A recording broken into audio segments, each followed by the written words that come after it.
Hi, Kenzie.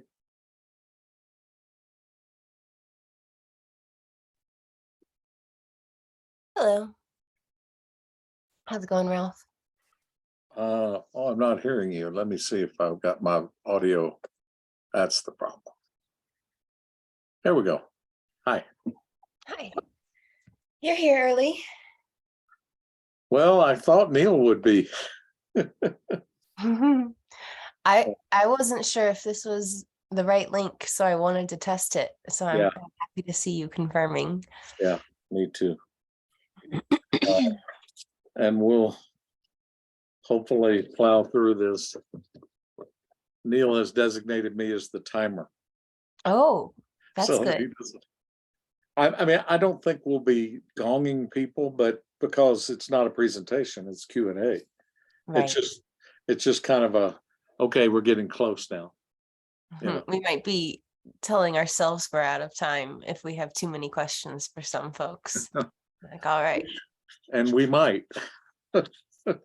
I did come up with a pretty long list, surprisingly. I was like, maybe it's overkill to have one per person. If each board member has one question and we don't overlap each other, that's a lot. Yeah, and I don't know whether we can even pull that off. Right. There are a few of them that I feel more strongly about than others, but Yeah. hopefully some people will be asking the same questions or have the same thoughts. So, I would think so.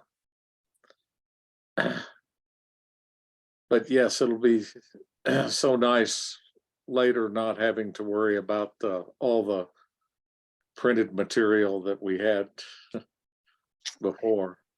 Yeah, I'm definitely feeling pleased with the new system and being able to sort that table and have it all on one page and search, if I just remember the keyword from a project name, I can just type it and jump down. Right. And Right. fun. Well, oh, and like anything else, we'll improve on it as we go. But boy, to start in such a strong position with this has just been awesome. Thanks to you. Ah, shucks. I've been pleased. And the others with color code. Yes. Yes, it was a team effort for sure. Yeah.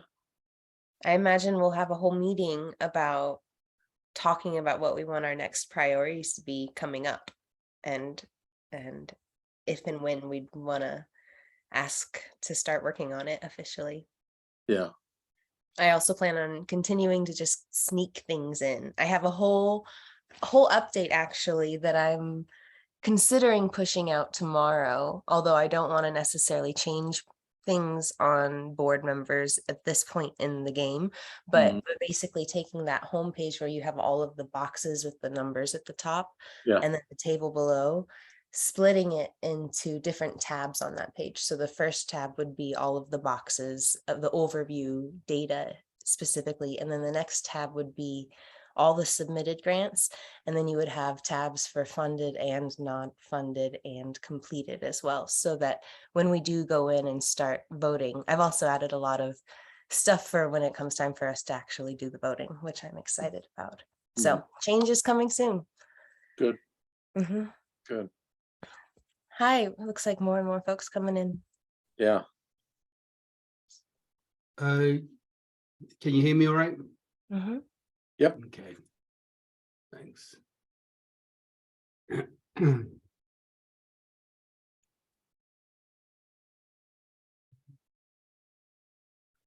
Okay, so Neil, I know you're talking about, do you want me to set my timer for 8 minutes and call it when we're at 7. Yes. okay, or should I call it, set it for 7? Oh, yeah, okay. No, do that. Yeah, I mean, yeah. And then yeah. and then we don't have to just shut somebody off. We can. Yeah. Well, yeah. All right, I can do that very easily.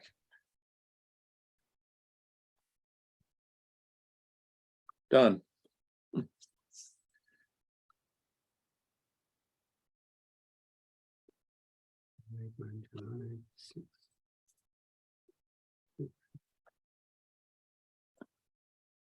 Hello. Hi, folks. Hi. More popping in here. Yeah, I'm a little early. Hi, Kinsey. Hi, Mark. It's good to see you. Yeah, nice to see you.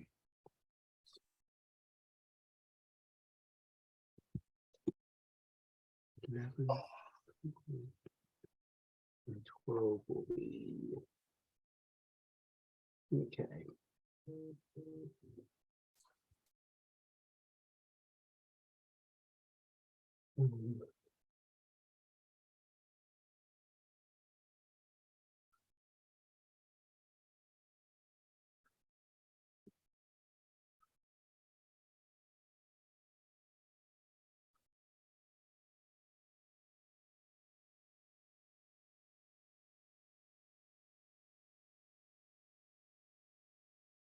Just close that. Hi, Becca. Hey, Neil, Kinsey, okay. Jason. Just got in on the audio here. It's Jason. Hi, Hi, Jason. Jason. Hey, y'all. We never see you, but we know you're there. Yeah, one of these days, I'm going to jump into the 23rd century, I guess, right now. Get a webcam, but that hasn't happened yet. So Nancy's in Mexico now. I'm not sure if she'll be joining, but I'm going to start each round with her questions, okay? As she sort of sent them to me earlier. I think all we are waiting for is Marcus, and I know Marcus is joining because I saw him earlier.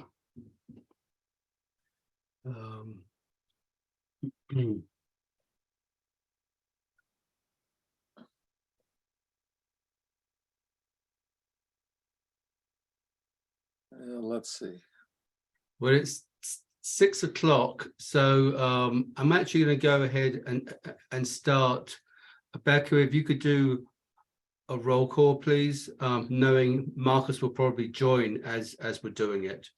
Okay, Neil Minch, I'm here. Nancy Wilson is excused. Ralph Rutten, Here. Kinsey Watts, Here. Marcus Medina is not here at the moment, but should be joining us shortly. Rin Almitra, excuse me, That's okay. Yeah, I'm here. and Jason Wells. Here. Okay, So there's 5 of us on at this point, right? Yes. Yeah. I have a hard time kind of counting and everything. Let's have an approval of the agenda. I'd like to move everything to the end and start immediately with items 6, number 1, competitive applications.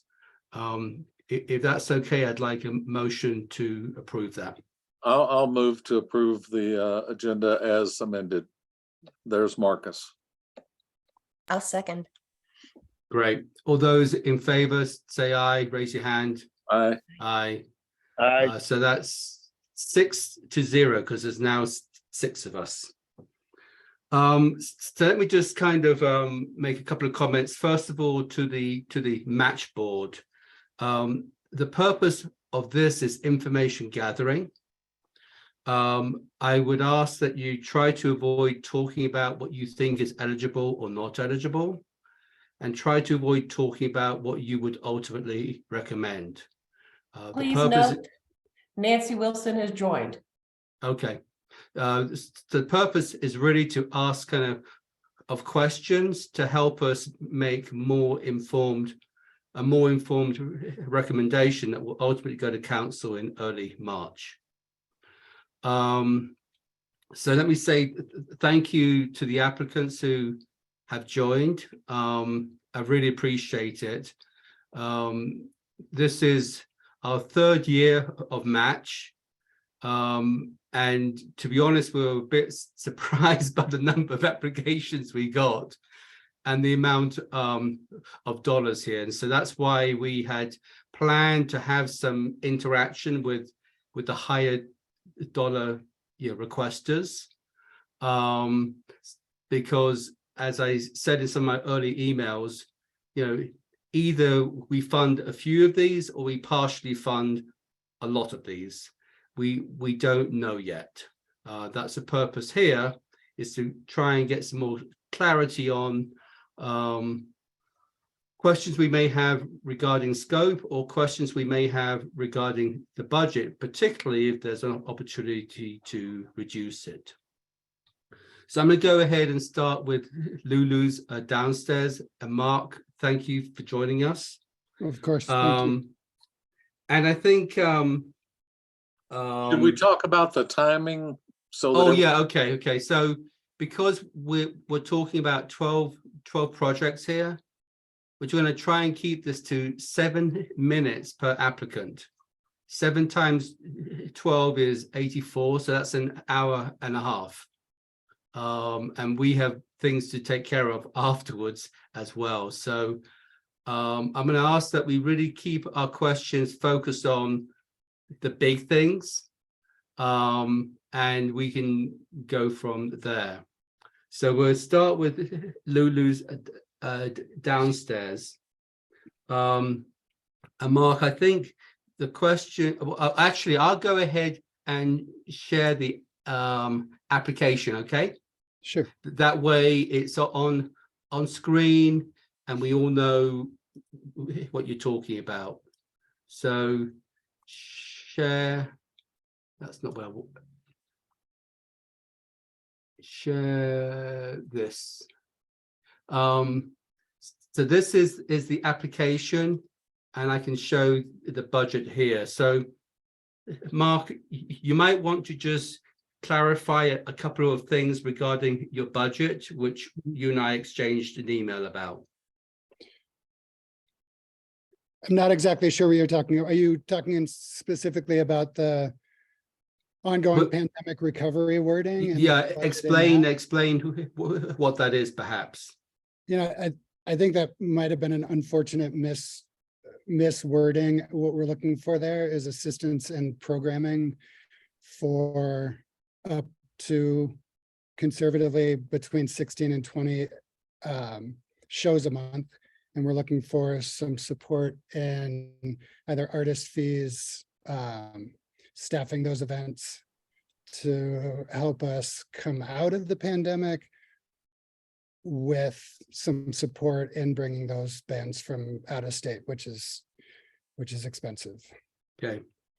And then I think on the building revitalization, Sure. 1,000 of that was for a mural on the wall that's being exposed as Le Fon is knocked down.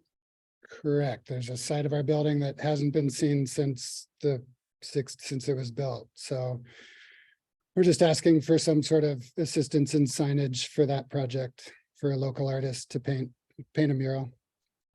Okay. And I think on the last 3 items, what could that be reduced to and still be meaningful?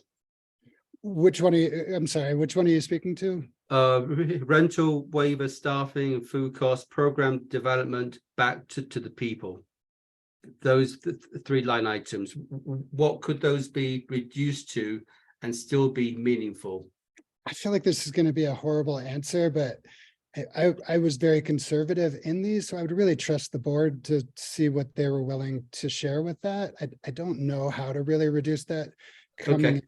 I came in pretty humble and not a big asker, so none of these feel like they're up too high. So I really don't know how to, but I trust the board to do their diligence and do a good job on looking at what the need might be and what our situation is. So Okay.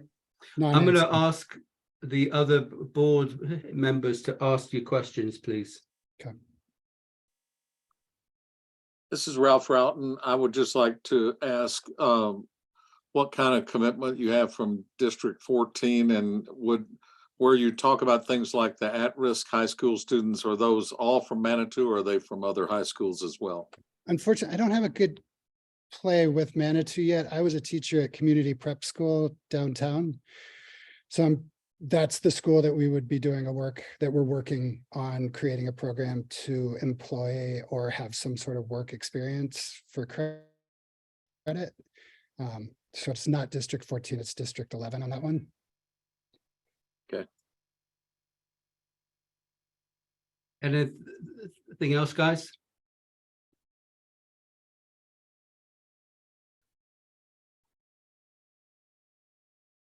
Wow. Can you talk a little bit more then about the Back to the People festival and what you plan for that to involve? Hey, It would Ralph, be- sorry, Jason. I Hang was on, just wondering if I Jason. could just, Jason, hang on. Sorry, Ralph just before- asked the question. That's just an assistance in our first foray into a all-day music concert with a component of a nonprofit on the end result of that. So it's really to just help with our costs to bring that down so we can share that money back to the event promoters and to the artists. That's really it. I think it's bring our costs down so we can share at a more generous rate. Okay, thanks. Jason? sorry, I was just gonna try to get a more broad question in there before getting into any specific line items. I guess, Mark, are any one of these requests interdependent of the other? Is any one indispensable of the other? Or if any one were funded, are they all pretty much standalone requests? That's a very smart question. I would say they are a bit interdependent. I would say what says ongoing pandemic recovery, which I wish I could change that because it's not necessarily what it is. I think that and the Back to the People and really those two, those are interdependent for sure. They're out of the same, they're very similar buckets as far as what we do. Gotcha, but other than those, other than the interdependency or interrelationships of those two, the other four would be more or less standalone requests. They would, yeah. Thank you. Yep. Great. Mark, would any of the improvements that you're looking to do on the exterior of the building need to have any sort of city approval or any kind of other They would. approval? They would, we would go through the city. And as far as reduction, it's possible. I have not looked into it, but I have been told that there is some signage grants available throughout the year. So, that may be another one as far as price reduction on this ask. That may be something that could go away. I'm not sure what's available through the city, but I have heard that that's possible. Okay. Anything else for Mark? Are you looking for other sources of funding currently? Yes. I am.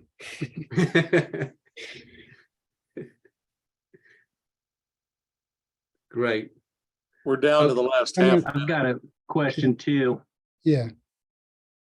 In terms of, I know you said that maybe pandemic recovery was the wrong wording, but how would you say that the 4 quarters last year in 2022, was it picking up towards the fourth quarter?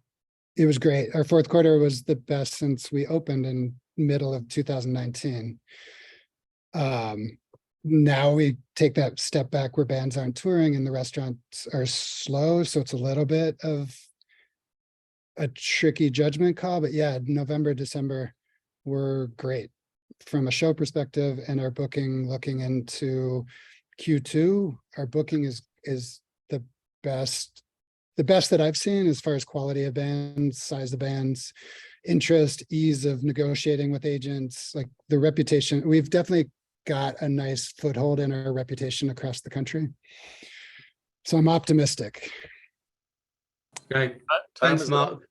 I think we're going to have to call it that. You can leave, Mark. Get back to work. Okay. I will. But thank you for joining us. And if email is fine, if there's additional questions, email is fine. I don't know Right. if that's appropriate, but thank you guys. I appreciate what you're doing. Thank you. Cheers. Yeah. Okay, bye. Do we have anyone from Project Eco on? Yes, Chelsea and Liz are here. Okay. I'm going to go ahead and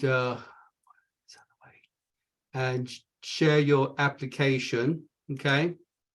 I just go ahead and do. Are you guys seeing this in the room? Yes, we see it. Okay. Getting feedback though.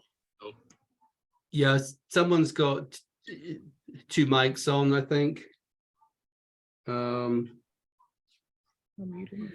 So I know a question Nancy had, particularly with regards to workshops and classes, is what kind of attendance did you have last year?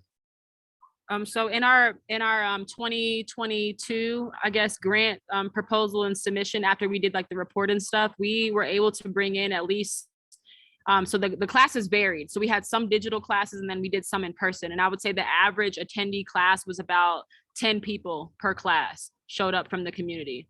And we also had like just a wide array of like different events and stuff like that, but that was around the average. Okay. Thank you. And that was due to the amount of space that we had. So with the new grant, we're going to have a bigger space, allowed a lot of more people. Who was that said Neil? I think it was- Sounded like Nancy. I think she's having trouble. She was on, then she fell off. Can you hear me now? Yes. I guess one of my other questions was a lot of workshops. Two things. I was curious with all this workshops and everything that you didn't include any photographs with your application of your successful workshops. And the other thing is, I've got to say, I've walked by your building, your storefront in Manitou several times a week, and I have never found it open. And I'm wondering if you had any workshops there, or I thought it was supposed to be open as a place we took things to be repaired. I wonder how that all worked out. So the workshop space was at another location. So last year we had Soul House and it was up on 21st Street. And at the beginning of our proposal, we had said that most of the events were going to happen there, and it was a larger warehouse space, but that space that we have in Manitou was not big enough to host classes. So looking ahead into 2023, we're actually in negotiation and contract with a bigger space. So this new proposal is for the bigger space to be able to have these classes right there in Manitou. The studio space that you walked by is just the studio space. We had hosted some private classes. We did some candle workshops and we did some stuff infrequently, but the space itself is not a business. It is just there open when we do have the workshops. I see. And the new space is in Manitou. Yeah, the new space is in Manitou. It's up on Ruxton Avenue. Thank you. Oh, and we weren't able, when we were doing the original application, every time I tried to attach pictures, it gave me an error. So that's why we submitted without it. We're able to email them to you, but it just wasn't letting us submit the application with the attachments, and I tried multiple times. Yeah, we did have a technical issue, and Nancy, there are photos attached to the project completion report. Great, thank you. I think the $1 million question, or the $16,668 question is, we got 5 line items here. $7,000 looks to be kind of overhead and rent. 4,500 looks to be marketing. I think, so it's really is, what could those be reduced to and still be meaningful as you go about trying to do what you're trying to do? Trying to find these numbers. I mean, I've got it here. It's on screen. Oh, he has it right here. If you look at it, the amount that we're requesting for. For the Yes. horticulture and meditation class, those numbers were precise because those were the amount of classes that we did last year. And we talked to the people that we partnered with and they agreed for the horticulture to do 2 classes a piece because we're partnering with 2 organizations. And then the yoga, those classes were committed because the amount of yoga classes we were able to do last year. And as far as the majority of the grant money, so the 7,000 that you're referring to subsidize the overhead, it is that as we're going into a new space, like expenses are increased. So there is some wiggle room there as far as coming down and negotiating. We just wanted to be able to depict to you all in the city, the actual expenses that we're going to be covering, as well as like what we're going to be contributing as well. So this was just something to subsidize and also request some type of help with the funding as we're thinking about moving into the new space. So I agree with you, Neil, about there possibly being some wiggle room in reducing that amount. And we are kind of in agreement about partial funding if necessary. Oh, Neil, can I ask a quick? Absolutely, yeah. Thank you both. Just I'm totally might be like missing it or misreading it. Are you asking for any funds for your mobile work, like the truck that you talked extensively about, which is such an exciting idea, but I don't know if it's actually in the budget here. Is that accurate or? It was in the budget. Okay. I think we asked for 3 just to make sure everything is up to par and to buy the proper supplies for when we do have the pop-ups, because last year with the grant, we did our first clothing swap and it was good, but we wanted to reach further people because I know a lot of people in Manitou don't drive. A lot of them depend on public transportation. So being able to bring it to them, we wanted to do that instead. And it was Sorry, go ahead. Is that included in the overhead line item? Where is it included? It's included within the sustainability workshops funding. So we actually reduced the original amount that we had asked for when we were doing our work before we submitted it, but it's included in that. Okay. Thank you. And the bus bus that we have now, we already have it. So a lot of these areas and things that will be able to host things that we already have in place. Okay. I'd like to just say that you made reference in the details about matched overhead expenses. And it would really help on our end of trying to understand it if you also included that as part of the revenue and made it also added it in for the total budget. You see what I'm saying? Yeah. Because otherwise it's harder for us to understand what the whole scope of this. Makes sense. Yeah. Gotcha. Yeah, and I'll be honest, when I was filling out the application, like we really didn't know where to place it. Like the term revenue is just kind of it gets kind of confusing in terms of like if we're actually making that money, earning that money through our programming, or if it's something that we're coming out of our pocket to pay. So thank you for that clarification. Timing is up. I'm sorry, I think we need a bit more on the 4,500 digital environment and sustainability. Is that marketing? It includes marketing and promotion, but the majority of it is to create digital ad campaigns for sustainability. So last year with the funding and our match funding, we were able to film commercials, and in the report, I provided some links to our YouTube with those commercials. And this year we would like to be able to get them broadcasted and kind of go further with our campaign and environmental campaigns, and being able to reach more of an audience when it comes to the work that we're doing. Letting people know that, hey, we are stationed here in Manitou, and being able to reach the greater Colorado Springs community. Okay, And we thank you.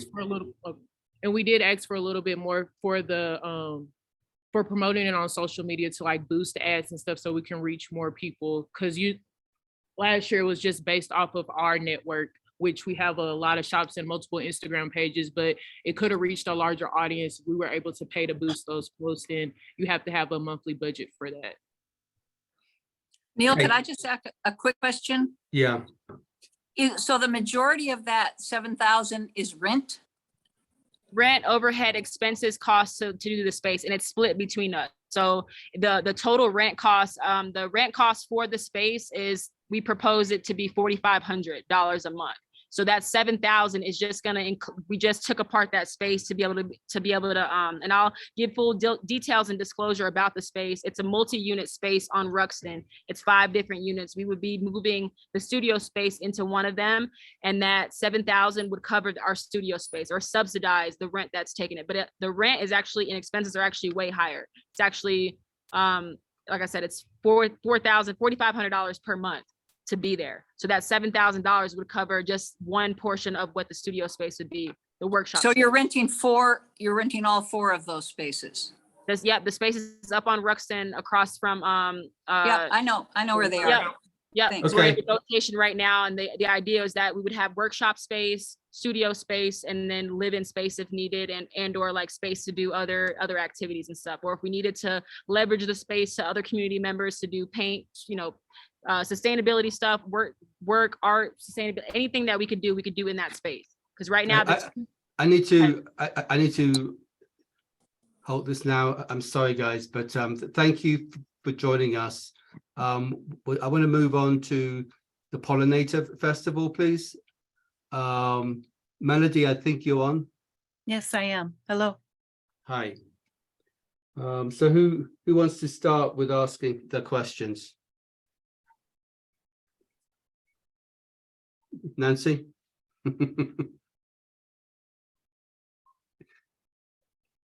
No, you're on mute, Nancy. You're still on mute. Okay. Melody, I think. Can you hear me now? Yeah. Okay, Yes. so Melody, I just wanted to confirm that you're basically paying people $50 an hour to come to planning meetings? Actually, it's for 2 people, it's 2 executive directors, myself and Ally Shook. Yes, we're the ones who are the executive committee host sponsors for this event. And this really involves a lot of our executive work that we do as far as facilitating, organizing, reaching out, in addition to the monthly meetings. Mm-hmm. And I see you're doing a sweepstakes. Do you not need a sweepstakes license in Colorado? No. Okay, and the T-shirts, are they for the committee? Are you selling them? If so, where is that revenue? So the sweepstakes, so there's 2 different T-shirts. We have one for the Honey Palooza Honey Tasting Contest. And some of those will be given to the Rocky Mountain Bee Supply just for acknowledging their work and support in that. But we will be turning that around and be selling that, yes, to the public. And then who is Twin Bears? Are they a business? Yeah, their business in town. They do T-shirts and stuff. Yeah, they're right. Yeah, they're on Cannon Avenue. So Yeah. are you subsidizing them? Is that why? Not that amount reflects how much it would cost for a T-shirt and for them to utilize their printing services to put that logo onto the T-shirt. That's the cost of buying the printed T-shirts.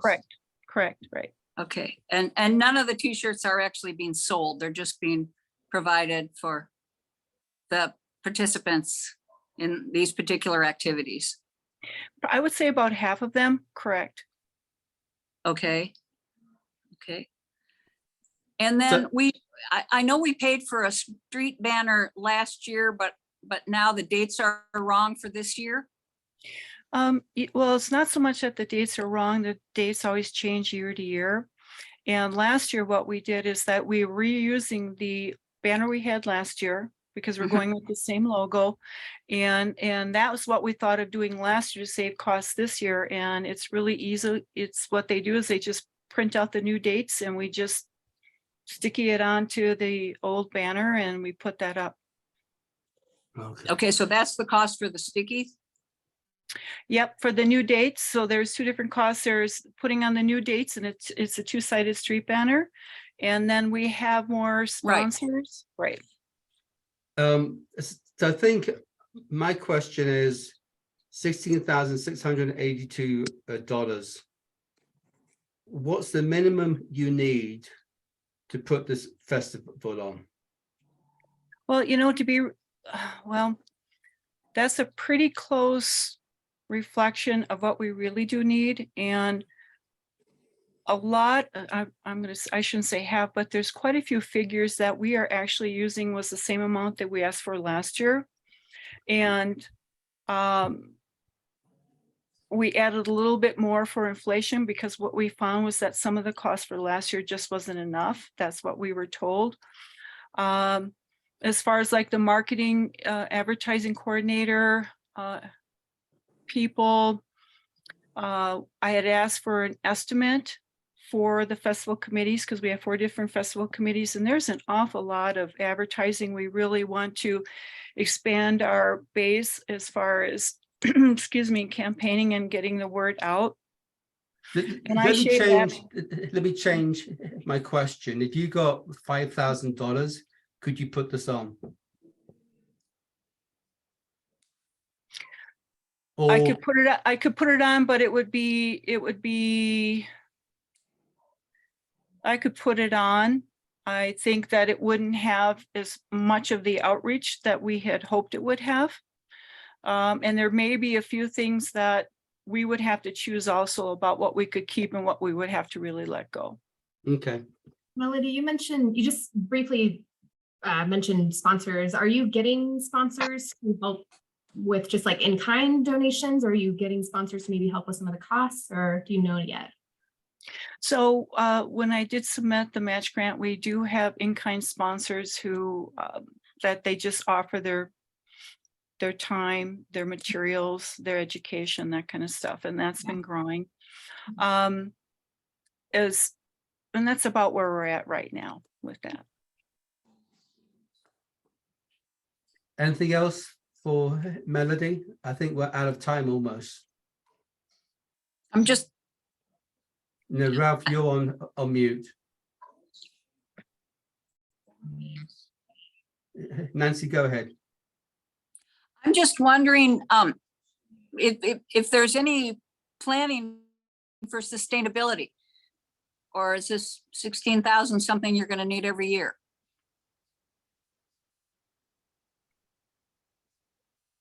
I guess I don't understand the planning for sustainability question. Well, are you going to festival? Are you Mhm. where if match were to go away, where are you going to get this 16K every year? Well, you know, we're really hoping that that's going to be changing from this year going forward. To be honest, we're looking for more sponsorships where there'll be more money coming in, and that we wouldn't be as dependent on the match grant. Uh-huh. Okay. Thank you. I'd like to say what I'd said to an earlier applicant, that if you do have in-kind contributions, it helps on our end if you can add those in as revenue, and also to the total of the budget, just for our understanding. Okay. Yeah, because on paper it looks like it's 100% match, whereas in practice it may not be. Okay, I understand what you're saying. Sure. Okay, we're out of time. Thank you. Thank you. Thank you, Melody. You're welcome. We're going to move on to Becca now. Becca Sigbert, I think you're on. I am. Hello. Hey, I'm going to just open this up to questions.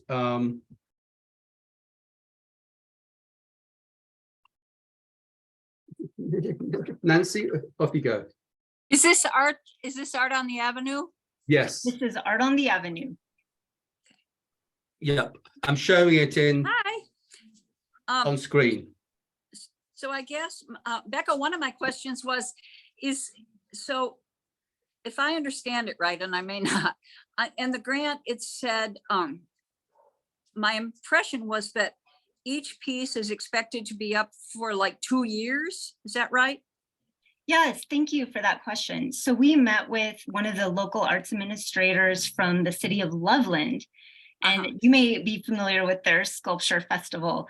Their recommendation to small communities like ours is to consider moving to 2-year contracts, which means instead of huge heavy lifting equipment tearing up our parks every year, that we have an off year to let everything rest while we make careful considerations about what to bring in. And that off year gives us a chance to plan more thoroughly, which means that this would not be an ask every year. Okay, so good. And I'll skip this question. So basically, this project is getting $10,000 in admin support, $5,000 from MACH and $5,000 from Colorado Creative Industries. Is that right? Correct. So what you'll see in our budget is that $5,000, this is our #1 flagship program. And so it does take the bulk of our organization's time. We offset that with the operational support that we receive from Colorado Creative Industries. That's a state funding mechanism that allows us to help support Manitou Springs as a community and provide municipal art activations in public spaces. Okay, great. And when you say smaller pieces, what does that mean? Yes, thank you. So here is what we have learned in the past year. We placed pieces that ranged from 200 pounds to 2,500 pounds.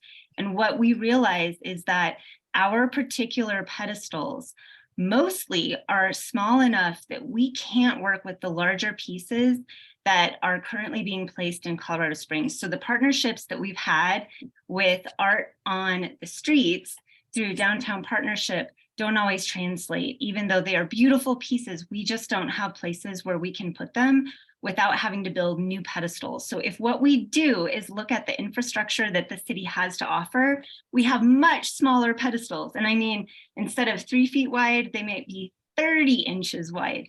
So what that means is we need to look at truly smaller, both in footprint, in height, and in weight. So all of the dimensions that we could apply to measuring public artworks.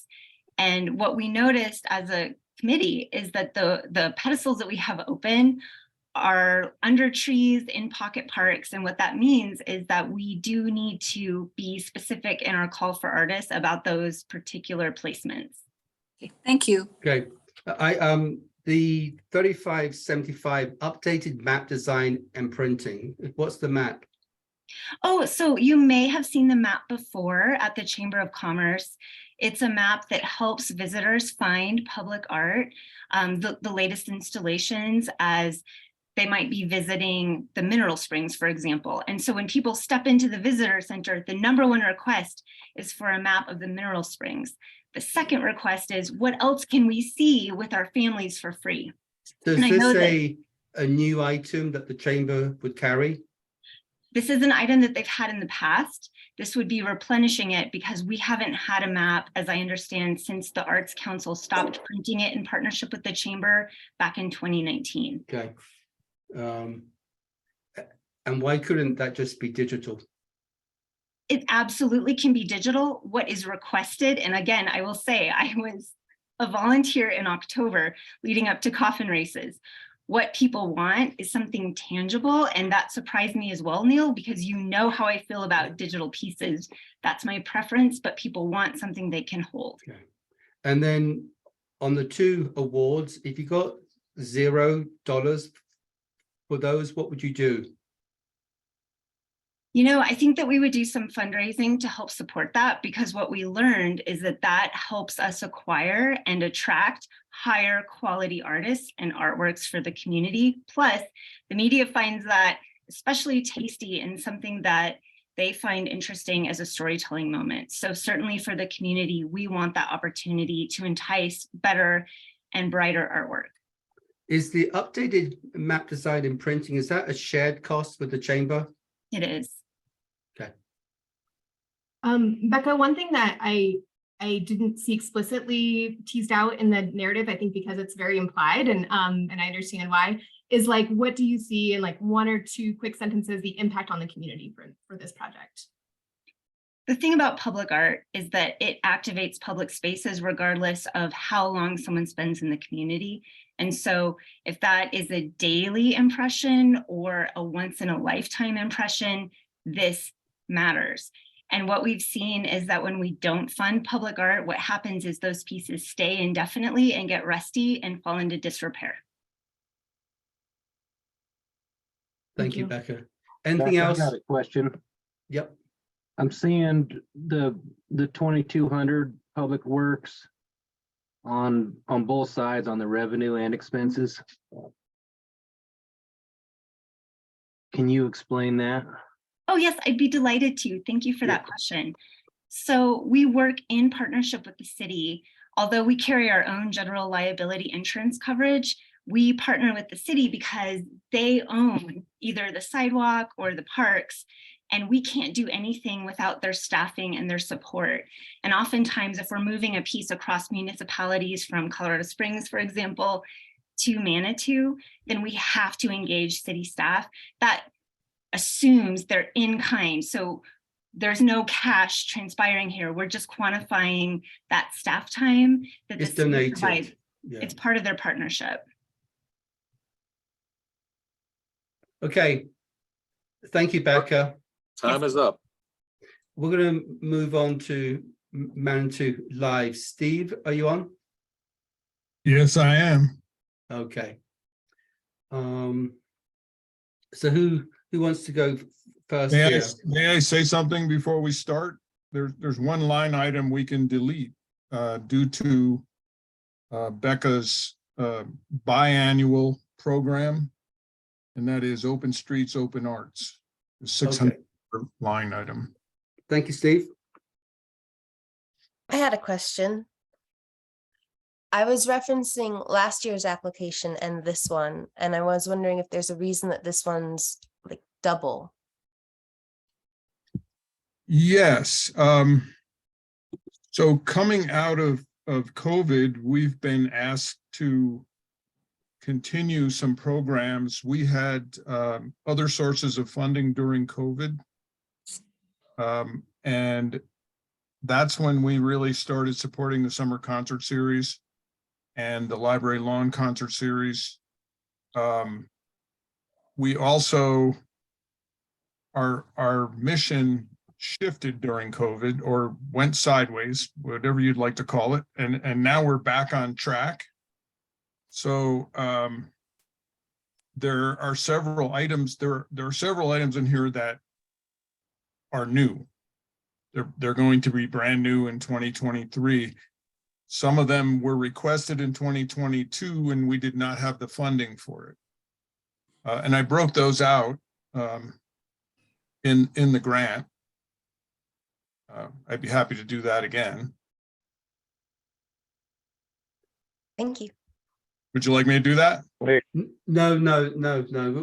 It's perfectly visible here. I think, Steve, the different line items. Can I just ask? Can I ask a follow-up, Neil? Jason? Yeah. So, Steve, if I'm tracking correctly, the new items, I think the Kiwanis Christmas event and the Salvation Army, and is fruitcake also a new request? Fruitcake. Or is it just the Salvation Army and Kiwanis request? And marketing, promotion, and advertising, operational expenses, those are new. Those are new. And the sound system, which we started already, that is available to all public music events and as well as to venues when they need them, which is rare. We purchased. I guess my question wasn't so much on the sound system ones, but the Salvation Army and the Kiwanis requests. What's your understanding of how they would handle their needs if the match funds aren't available to meet these new needs through the MMF?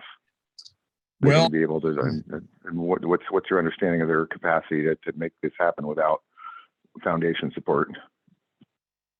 The day before Thanksgiving, I received a call from the Salvation Army asking if we could provide music for Thanksgiving at noon. And my immediate question was, what time, and do you have a budget? And they had no budget whatsoever. So the Thanksgiving and Christmas dinners, they are something that the Salvation Army provides to our community, and they asked again for Christmas. I think it would be a nice function of the Music Foundation, more than nice. It would be, we'd be reciprocating their generosity to our community by providing some live music during those dinners. The Kiwanis is a little more dubious. That's actually not open to the public. It's a Kiwanis Club meeting. They also contacted me asking for live music and had no budget. So we would have a sound system, and we would be able to hire a small music group. Steve, what's the most important item on here?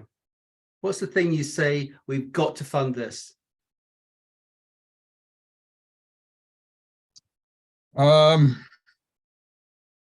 would say that there are several. The summer concert series has no funding other than us. The library lawn concert series is the musicians are in some cases grossly underpaid. The sound system is critical, as well as the marketing, promotion, and advertising, which has become really time consuming. And we are a total volunteer board at this time. And the community has reached out to us from many different directions, for many different events. And we really have responded, and we're stressed at this point and need to have a part-time staff person. Okay. There is no one thing, Neil. Right. Well, the summer concert, is that the one in Soda Springs? Yes. Okay. All right. Anything else, guys? Yeah.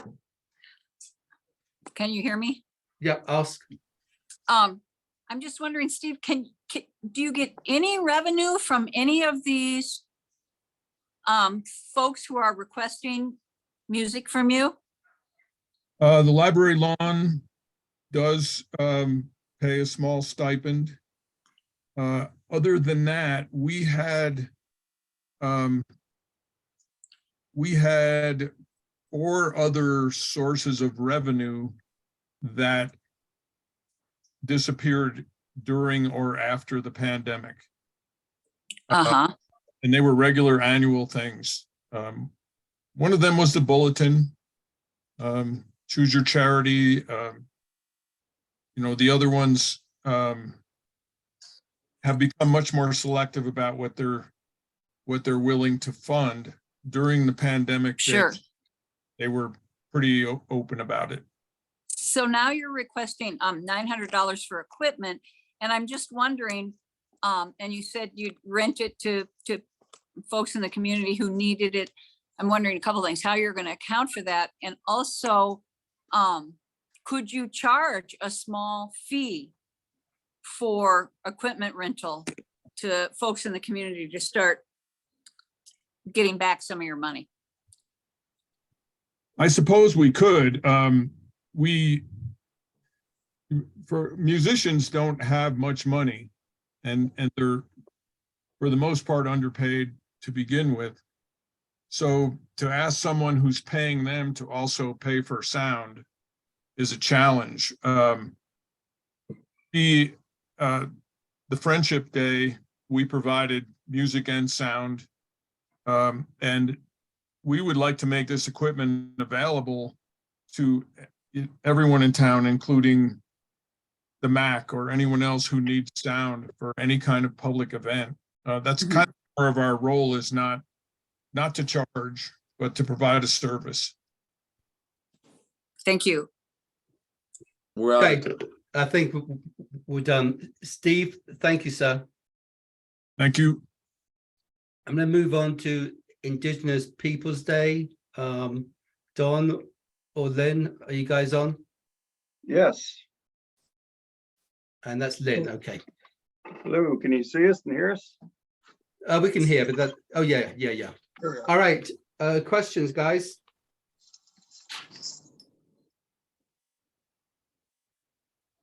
We don't have any questions. Nancy, off you go. Sure. There's two sets of awards in here. I'm wondering what they're for. And Don, you can probably answer this. The film license fees for, those are for movie nights, I assume. Yes. And the refreshments and food for $1,000, that's for who? Is that for the general public or the Native Americans participating, or? It's the whole thing. It's the whole shoot match for both days. So $500 per day, if I remember right.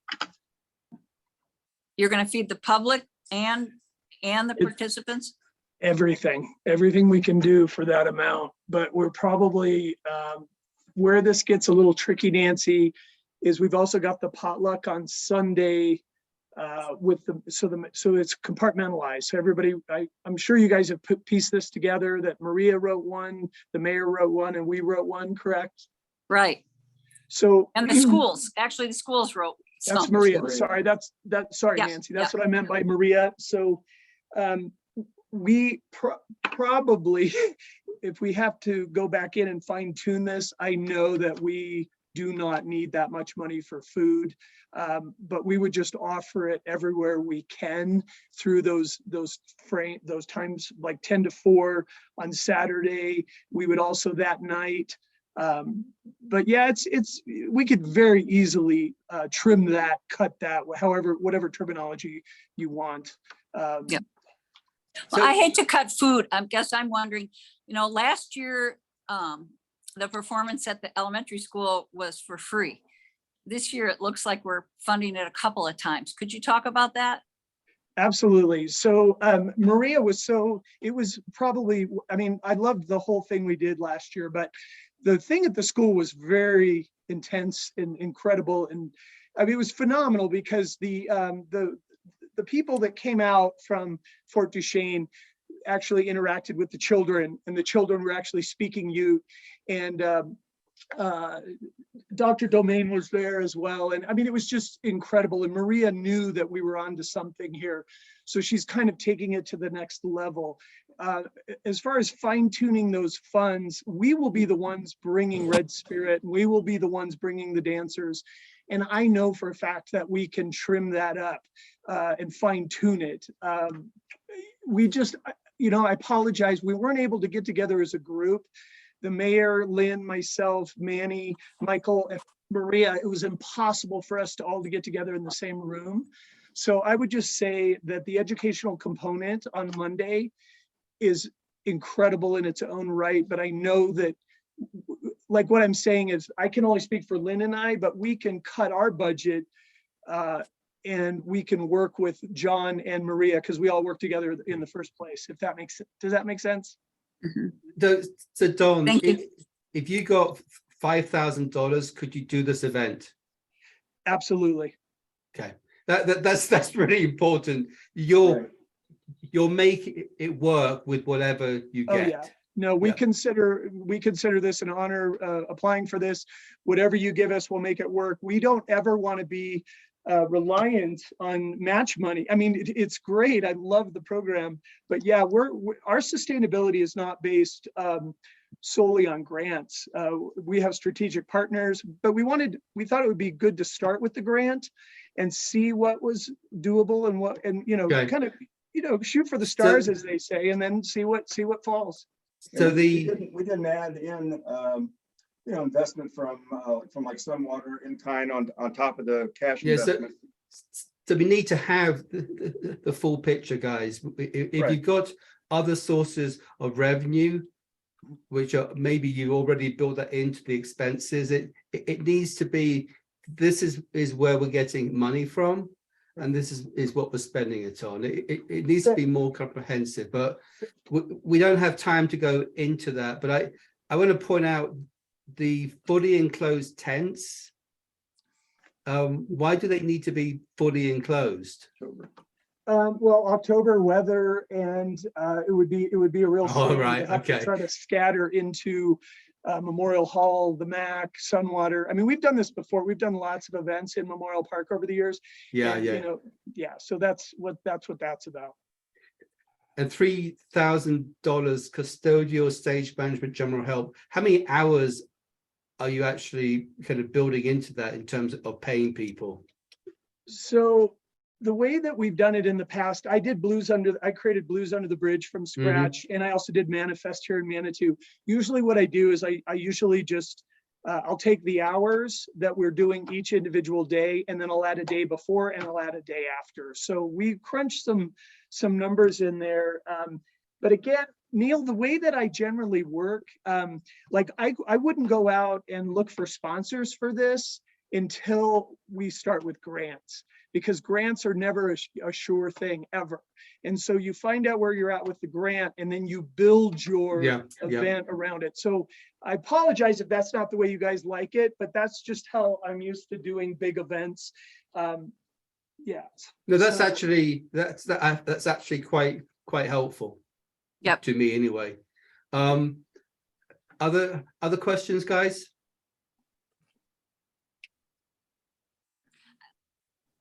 I was curious about what actually needed to be curated. So that is Manuel Polito's department, and I've worked with him. I've only worked with him about 5 or 6 years, but I've seen him in action. We did a Tabah show down at Bristol and took over Ivy Wild for like 6 months. And curatorial services, that's another one that I know that we can cut, and we will make, or not necessarily cut, but like if say we don't get the full amount for that particular area, we've all been in the arts for, you know, between Smokebrush, myself, Lynn, Manny.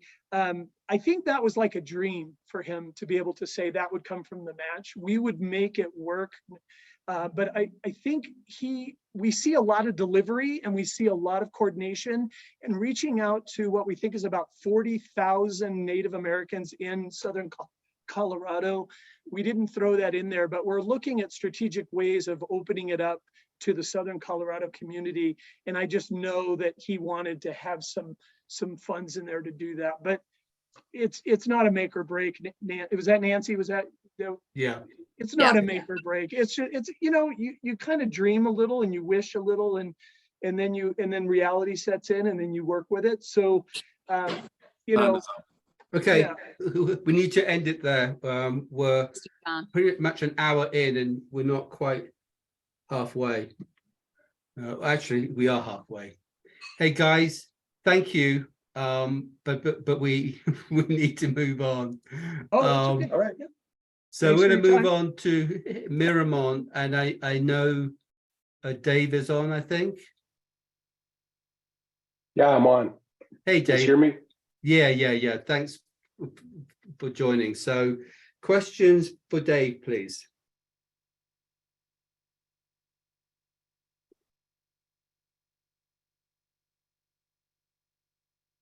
Any questions? There's an expense there of 4,000 for photography. How does that break down?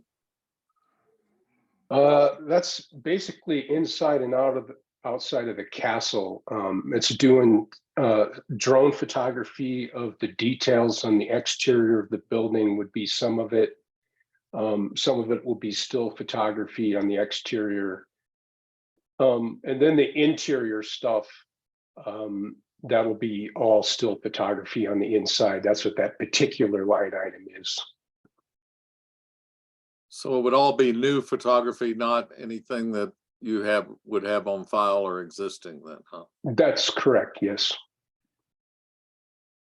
Dave, I'm just curious whether you've worked with Peggy on this, if you guys have talked about this collaboratively, what her input is, how has that gone? Yeah, I've actually, I know Peggy pretty well. I live next door to Miramont Castle, and we've got a good rapport. And I ran this by her some time ago, and we met the other day for a couple more hours. And she's not really technically savvy with this kind of work. I think she would say that. Yeah, and she would definitely say that. And so she sort of relied on my guidance on this to put this together in something that would be a cohesive project. And so I explained to her some of the details I felt, like such as coordinating with staff in times when the place is open and so on and so forth, because the interior photography will be fairly involved. It'll be somewhat disruptive. Like if it was the kind of thing we were going to try and do while the castle was open, that would be problematic because, certain days there's a lot of folks through there, and you're talking about setting up lighting equipment, camera equipment.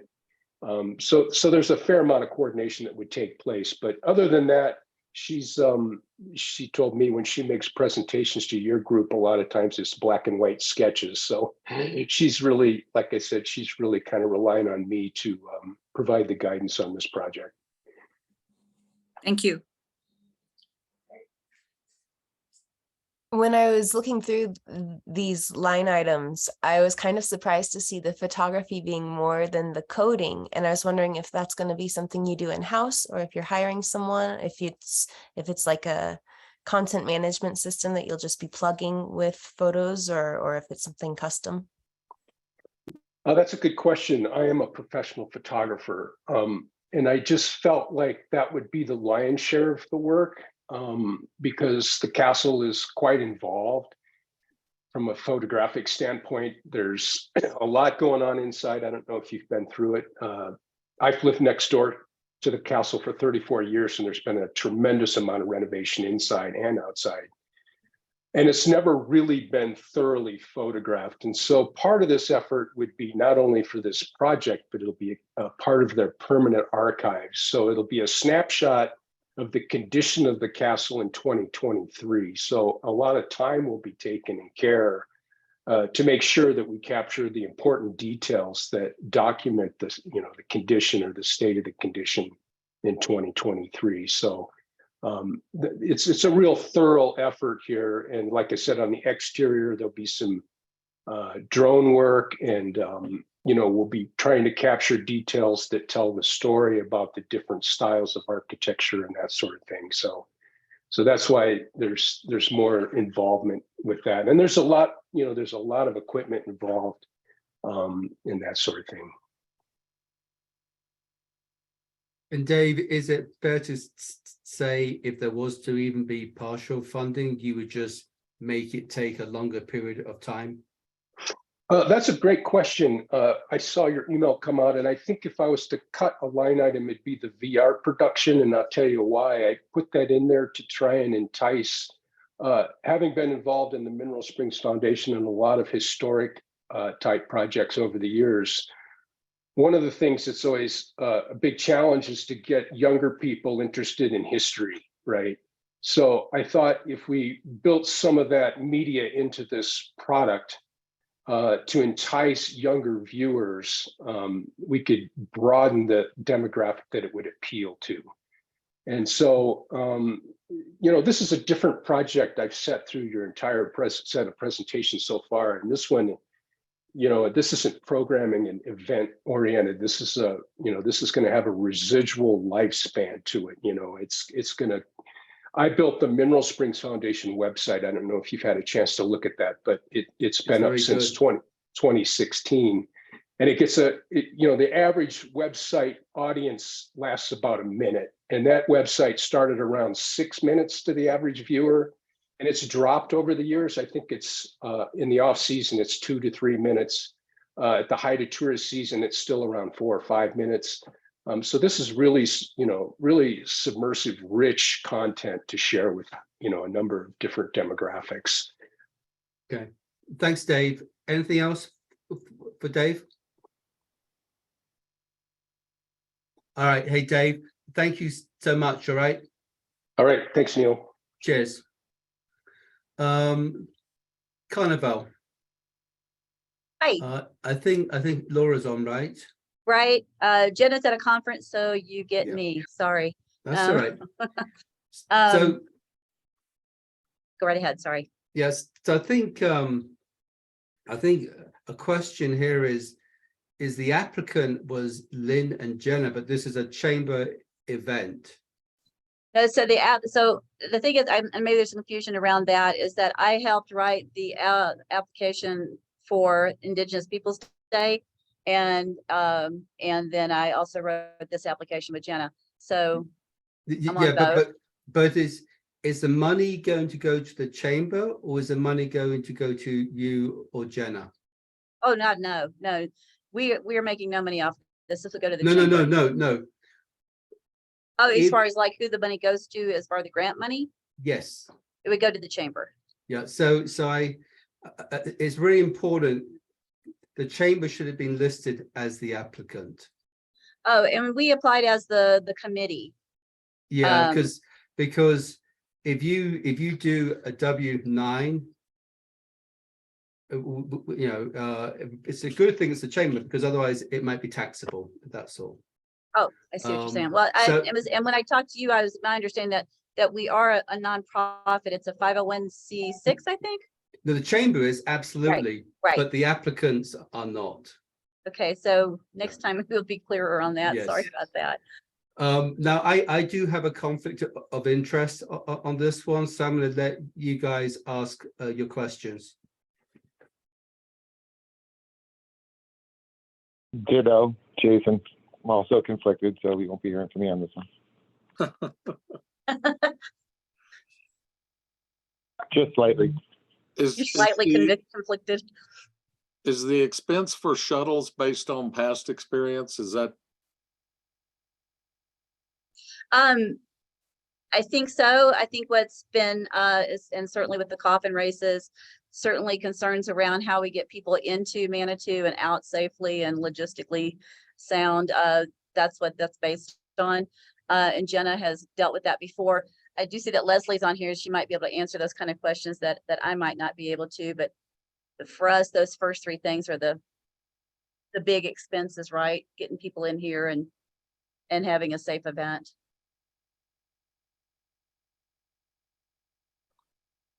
What has been your other sources of revenue in past years, since, obviously the timing hasn't been and still is problematic as far as our timing with the grant process? So we look for sponsorships. We will continue to look for sponsorships. We have some already. When the chamber took over this event, the originators, one of the only things that they asked of Jenna was to not go for large corporate sponsors. Don't sell out, as it were. So we rely a lot on local businesses to sponsor. This is not, the parade itself is not a revenue generator. So we do have some sponsorships and we'll be looking for some more. But it's not, oh, sorry, go ahead. Laura, finish, go ahead. So it's not, I guess what I'm saying is that if we had to, we would certainly be looking for more sponsorships than what we already have, but this is something that if we did not have funding for it, it would impact other chamber events that would have to then help pay for this.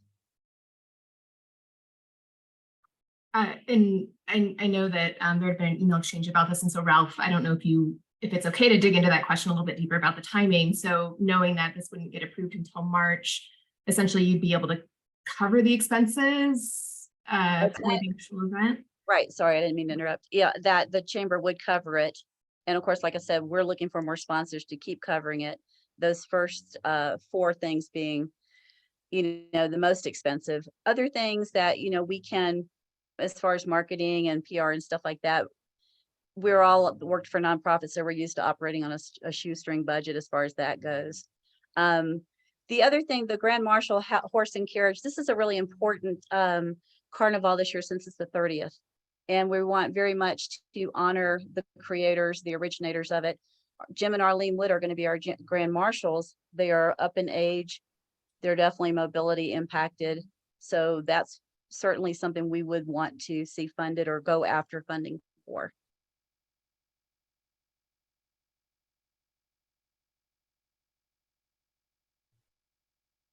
So I'm sorry, you may be hearing my pug snoring. Sorry. So if you got $2,000, the event would go on?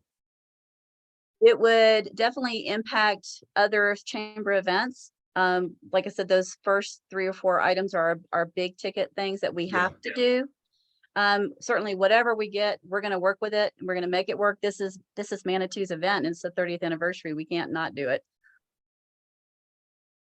Is this expected to be something you ask for every year, or is this a special thing because it's the 30th? Part of it is very much a special thing because it's the 30th, like the Grand Marshal Horse and Carriage. We are looking to grow the event, but that's going to be more in line with what kind of crews we have, what kind of participants. Pardon me. And now that Jenna has a committee that is paying attention to just Carnival, that we would also be starting early in the year to find sponsors. I'm sorry. Anything else, guys? All right, we're going to move on to the next one. Thank you, guys. Thank you, Laura. So, Poetry Heals. Molly, are you on? I am. Hey. So I know a question that was sent to me to ask. Can you give us a bit of breakdown on wages? That's a very large line item. It's pretty much the only line item. Yeah. How many hours, how much do you typically pay per hour? I pay $40 an hour.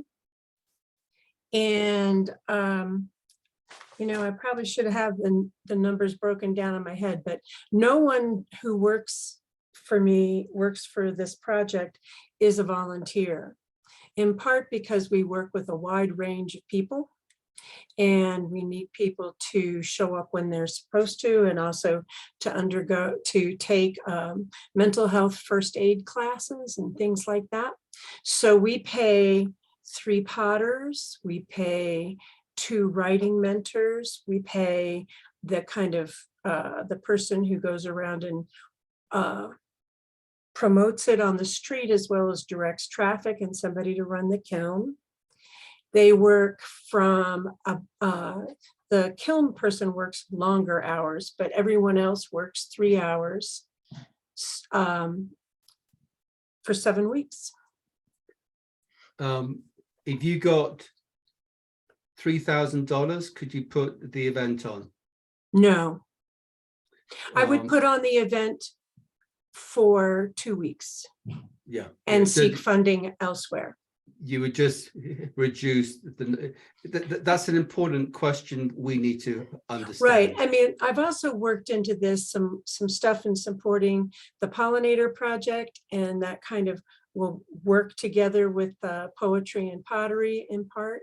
But we will also do a nature hike with the pollinator project. And I've also worked in some 6 classes with the at-risk youth who come to Flying Pig on a regular basis to do stuff. And I mean, if I cut that stuff out, that would reduce it, you know, $1,000 or $1,200. But the event itself is labor intensive. Okay. Other questions, guys? Do you have any other in-kind, revenue that, you know, the outsiders helping you that could have been added into the budget to give us a little bit better idea of where, you know, you're pulling revenue and in-kind contributions? For Poetry Heals or for this project? For Poetry Heals. Well, this project. Yeah. Okay, because Poetry Heals has got a budget of $60,000. Gotcha. So, This project. Okay, so for this project, I thought that was part of the application, is that the Manitou Arts Center covers our deposits and our insurance, and which is pretty great. And the city of Manitou has waived fees for rentals. But as far as other in-kind, I mean, sometimes people do volunteer to help us out for a while. but not, I mean, think it just strengthens the case for you when you can show that there is other revenue coming in to help, defray your costs. I hear you. And part of it is budgeting. Like I said, Poetry Hills has got a budget bigger, much bigger than this. And so part of what I was doing with this particular project was to make it completely Manitou focused if I possibly could, and not use funds from other sources. Colorado Creative Industries has given us money in the past, and that will no doubt augment. I don't know that we can actually do everything we said we want to do. Something will come up, I am sure. But I hear what you're saying about in-kind donations. I mean, the chamber gives us PR, the Pikes Peak Bulletin. I mean, what the new thing does public relations for us. Any other questions for Molly?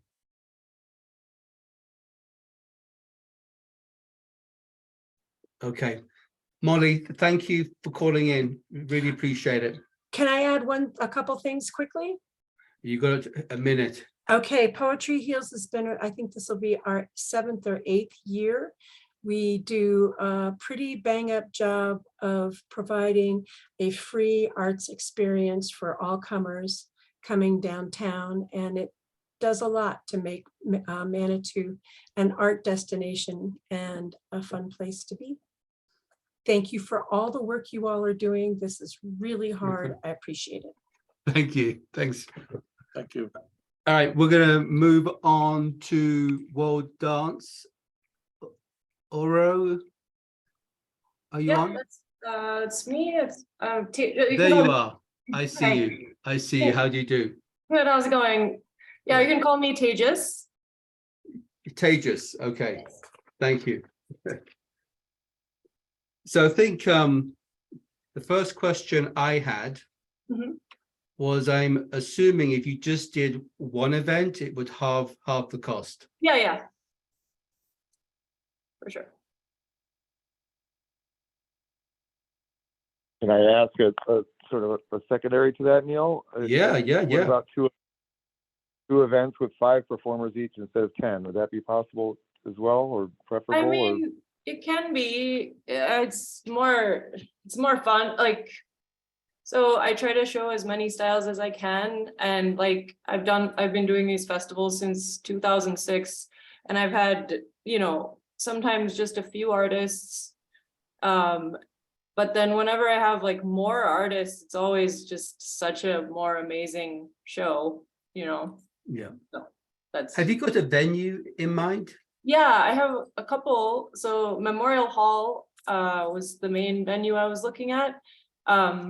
So I'm just still working on fixing the details with Megan. Okay, good. Yeah, so I've been in touch with her. She's excited. We just haven't locked down any dates. I kind of gave her an idea. So we're just still chatting about that, but it seems like it could definitely work out at Memorial Hall.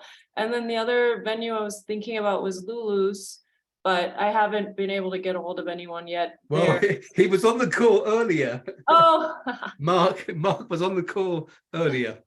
You should talk to him.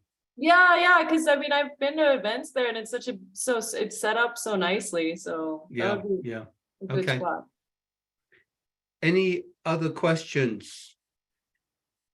Would there be an entrance fee, say you had it at Memorial Hall, or would it be free for the community to come in? I mean, that depends on you guys, I guess. I mean, if I had this funding for it, I could make it a free event for the community. Like I generally like to keep my ticket prices pretty low because so it can encourage people to come to see cultural dance, because like myself, like if there's a show and it's like, okay, the ticket's $35 or whatever, I won't go because I can't afford it. So my goal is to keep the price really low for tickets so that more people can come. If it was free event, that'd be cool, but I also feel like charging a little bit, you know, makes people appreciate it more. So like a $10 ticket or something, you know, but so I don't know if you guys wanted to take that revenue. No, you would use that to help fund the event. Okay. Yeah, no, it wouldn't come to us. Yeah. Whatever you get, Mhm. then your challenge will be to figure out how to put it on. So Yeah, I mean, usually when I do these festivals, whatever I make just goes into the next festival. And Okay. then I've just gotten to a point where it's really frustrating because I really want to pay my artists, but it's really hard to pay that many artists. Like, how can you pay that many Yeah. artists, you know, and make Okay. anything? So, but yeah, this grant that I've written is enough money for me to do the show for free. So, you know, Right, this right. like, so, you know, I could.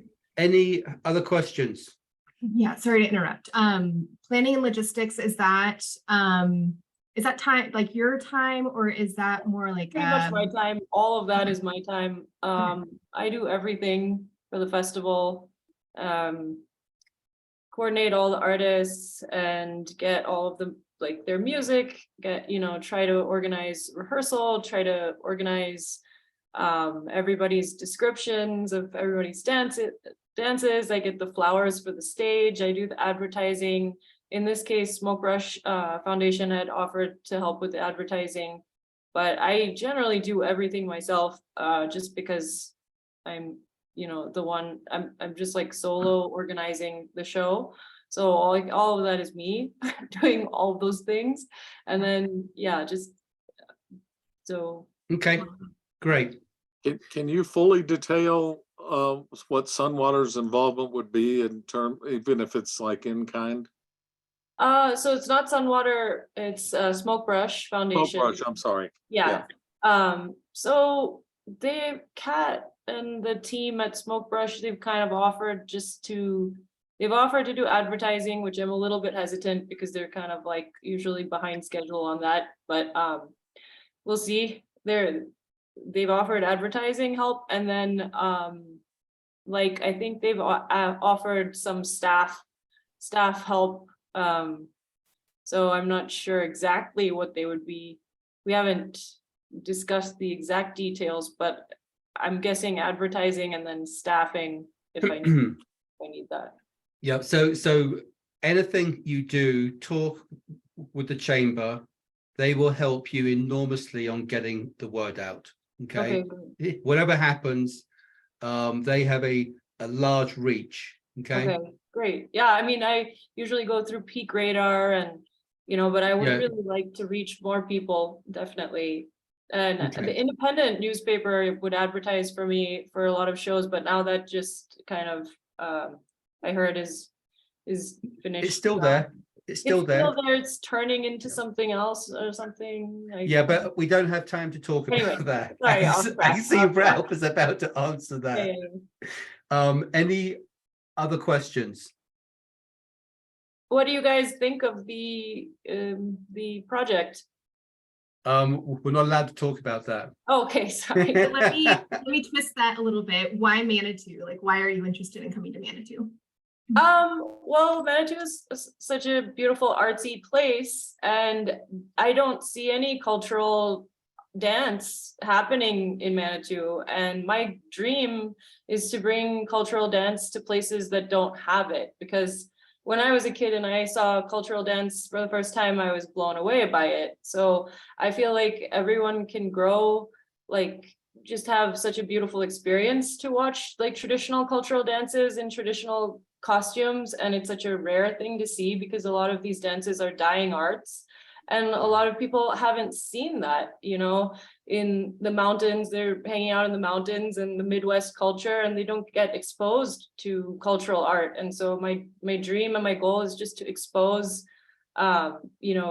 Manitou and the Springs both to to cultural dance art, because I believe that everyone should see it, and experience it.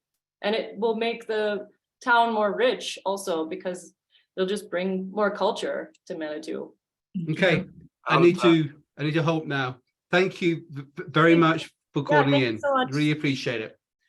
We're going to move on to Commonweal. And I think for purposes of the conversation, we're going to look at the revenue side. Because you see these things that say grant request. That's really what they're asking for from the match. It's a little bit easier than looking at the expense side. Okay. So Julie, I think, well, I'm going to let someone else ask the first question.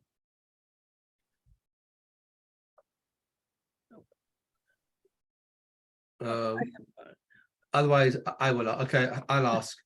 So you're asking for 8,900. You're expanding the sort of scope significantly beyond parking. I'm sorry, music. And last year, I think there was some ADA stuff possibly. So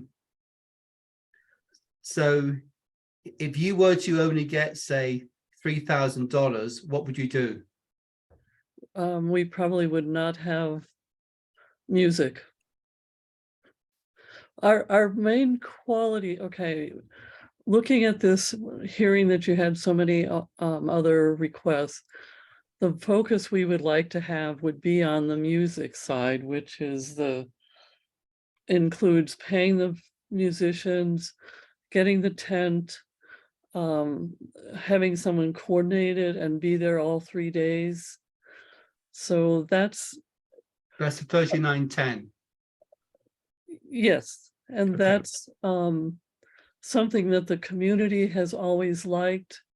It's a real extra to the festival itself and its budgeting. Yeah. And it's also, I'm afraid to say, questioned as the value by our membership. So reaching out to the community to support the music has been really important the last few years. Okay. Thank you. The other part is the city likes us to have the recycling, and we have not been successful without being able to pay people to come do the sorting. Last year was very sad without that. The compost is another thing the city has asked.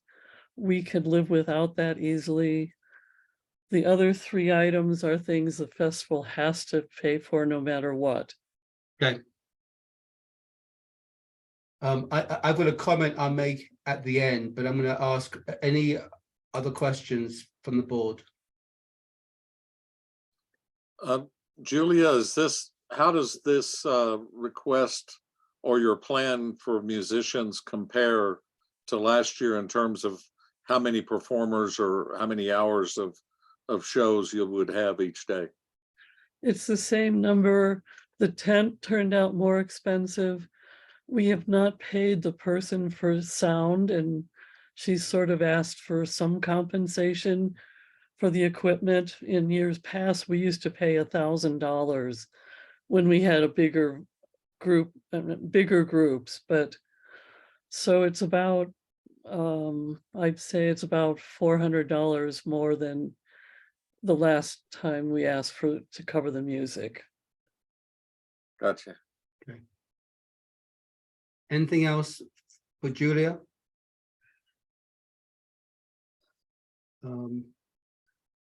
If not, I'm going to make a comment. So, Julia, I am putting the onus onto my food vendors to not have plates and cutlery, to not have plastics of straws.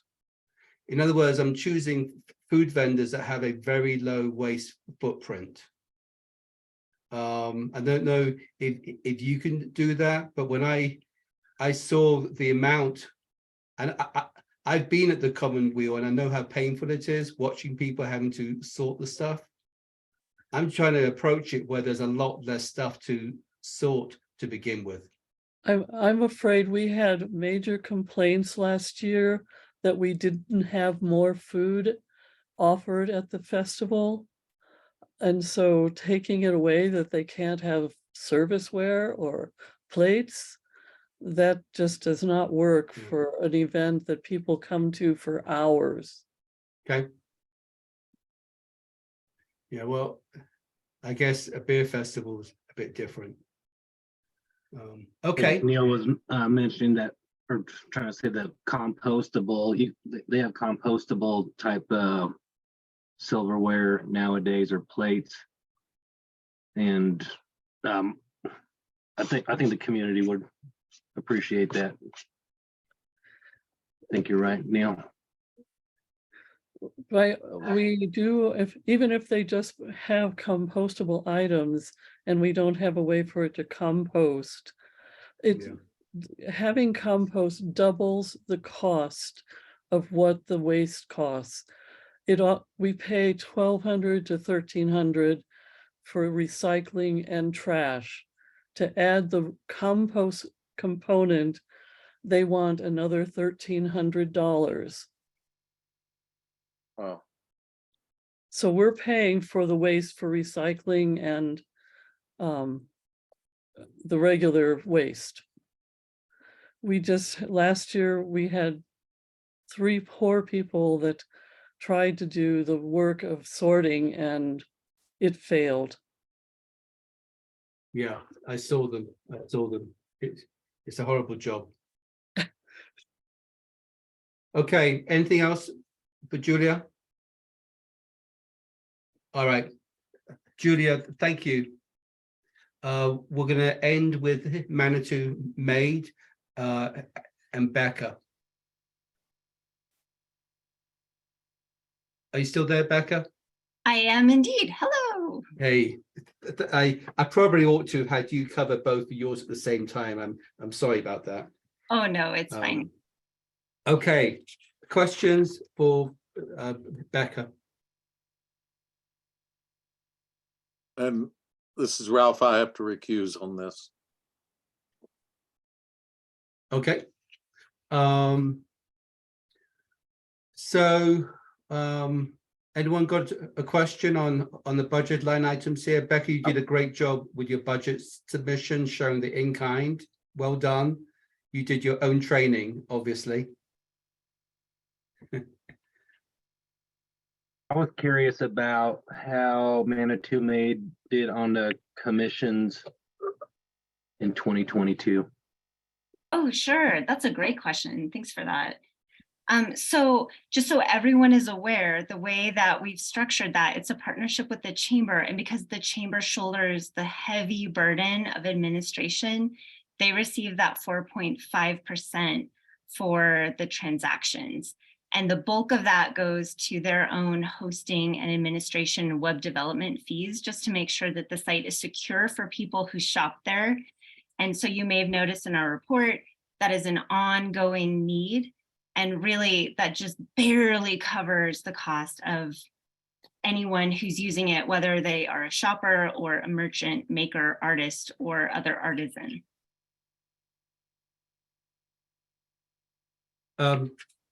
Becca, on the onboarding assistance, assuming that you're paying $20 an hour, that would be 250 hours. Mm-hmm. How many entities did you onboard in 2022? 5. Okay. Only 5, but we have a pipeline of about 12. And so what we learned is, even though we had a wonderful B. Vredenberg funded intern to help us with Art on the Avenue, that the bulk of our work was really documenting and understanding back all the way to the 90s, our public artworks that allowed no bandwidth at all to take a look at how we would onboard new merchants onto the site. So what we learned in this past year is essentially that we need to treat these as very separate projects, and that one person who's interested in public art is not going to be the same person who can help us with merchant onboarding and training. Okay. Thank you. Well, got, I guess, a request for clarification, Jason here. Hey, Becca. Just, I think I know the answer to this, but just to clarify, so the budget request relative to last year is it's close to double, and it seems like it's that amount, that gap amount is roughly what you've got in the budget for the internship? Is that what so last year's request was 4,250? And it seems like the UCCS possible internship is about that amount. Is that, in terms of year over year, the increase, is that what it owes to? Basically, is the creation of this internship? Is that a fair assessment or no? Yes, thank you. I think that the largest gap in our ability to really deliver on this particular project to make sure that the community enjoys its complete value is that when we wrote the initial grant in 2020, the chamber had an AmeriCorps Vista in place, and that's a $20,000 commitment. So essentially what we're saying is we need someone who can supply that level of support. And if we're not working through AmeriCorps Vista, then we need to figure out how to make that happen in a much more affordable and cost-effective manner that still serves the community. So instead of looking at a $20,000 commitment, yeah, we're looking at somewhere between 5 and 7. Okay. Thank you. Thanks, Becca. Anything else for Becca before we move on? Okay, Becca, thank you. Sure thing, good night. And so that is our 12. And I've got a couple of questions here. We've got 69 applications. Do we need to schedule a meeting with the next 12 highest requesters? Was there enough information gleaned here to make it worthwhile having another session like this with the next 12?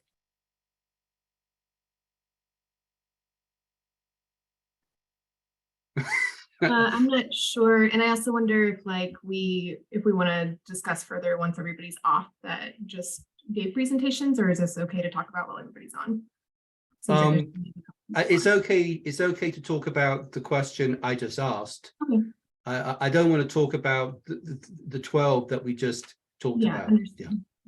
Yeah, no, it's fine. This is a public meeting. There is a recording available, so thank you. So I just want to know, do we need to schedule another meeting with the next 12 or not? It would be useful for me to have a minute to look at who those might be, and if the requests themselves seem like I'll open it they're up. people we want to ask, can they do this for half? Like if it's easy to eyeball, then maybe we don't need to ask, but if it's tricky, then maybe we would. And I have not looked in that list order yet. I can do that here. Let me just share. Hang on. I need to hide a couple of things.